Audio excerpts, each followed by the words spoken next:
Scandale ligne 94, 65 et 57, les nouvelles ne sont pas bonnes pour Amougou Belinga. Martinez Zogo a décidé de mettre à nu le patron du groupe, l'anecdote en révélant tout ce qui est tapis dans l'ombre. Preuve à l'appui, Martinez Zogo démontre que le magnat de la presse Jean-Pierre Amougou Belinga profite honteusement des largesses du régime du Yaoundé. Une enquête édifiante. L'histoire remonte au scandale qui a opposé l'homme d'affaires et magnat des médias Jean-Pierre Amougou Belinga aux agents de la Direction Générale des Impôts, accusés par ce dernier d'avoir tenté lui extorquer une grosse somme d'argent. Une affaire qui avait fait des émules et les choux, gras de la presse locale et même internationale pendant des mois durant. Les agents ont été tous écroués dans les geôles de la prison centrale de Kondangui, non sans avoir été cuisinés par les caniches enragés de la télévision africaine Vision 4 du sieur Amougou Belinga, qui n'avaient pas hésité à monter au filet comme à chaque fois, quand il s'agit de défendre leur patron même pour des causes perdues. Sauf que cette fois, les choses n'allaient pas se passer comme ça. Un homme et pas des moindres, le nommé Martinez Zogo, journaliste d'investigation et lanceur d'alerte en service à la radio urbaine Amplitude FM, qui a fait de la lutte contre les détournements de fonds publics son cheval de bataille depuis des années. Contre vent et marée, de jour comme de nuit, Martinez Zogo fouine, traque les bandits à col blanc, où qu'ils se trouvent et met à la disposition du public, des autorités judiciaires compétentes et même les plus hautes autorités, le compte-rendu de ces investigations. C'est le cas de ces dernières qui mettent en évidence un homme réputé grand homme d'affaires, magnat des médias, et surtout philanthrope, mais qui au vu de ce qui ressort ici est un monstre, un braqueur.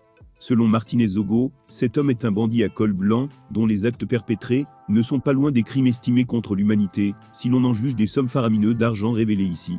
Tenez, comment un seul individu peut bénéficier en lui seul des financements de l'ordre de 46 milliards de CFA pour les périodes allant de 2013 à 2021, effectués par des sociétés aux natures douteuses, certaines étant pour la plupart des sociétés fictives appartenant aux mêmes hommes dont voici quelques noms. Et Africa Express, Trading Service, Tour d'Horizon, et Nkun Fufu, et le Progrès Rangers Security qui ont toutes, d'après les investigations menées par Martinez Zogo, se sont servis dans les chapitres 65, les chapitres 94, et les chapitres 57 détaillés comme suit. Chapitre 65, 21 milliards de CFA, chapitre 8,5 milliards de CFA, et enfin le chapitre 57, 17,3 milliards de CFA. Martinez Zogo, allant plus loin afin de montrer la véracité du résultat de ses investigations, a ressorti les comptes bancaires dans lesquels ces paiements ont été effectués.